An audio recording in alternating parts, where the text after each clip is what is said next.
ጌታ ሆይ ፍቅረ ልቤ ነካኝ ሕግ ነበረ ያፌ መፍቻ የማትቀየር አንተ ብቻ የማትቀየር አንተ ብቻ ጸጸተኝ ዛሬ ያኛው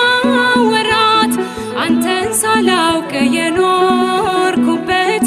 ፍቅር ነህ ለካ ማር ወለላ ምን ሕይወት አለ ካንተ ሌላ ያላንተ ለኔ ማን ሊሆነኝ ጌታ ሆይ ፍቅረ ልቤ ነካኝ ሕግ ነበረ ያፌ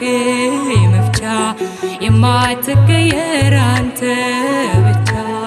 የማትቀየር አንተ ብቻ ቀሳፊያችን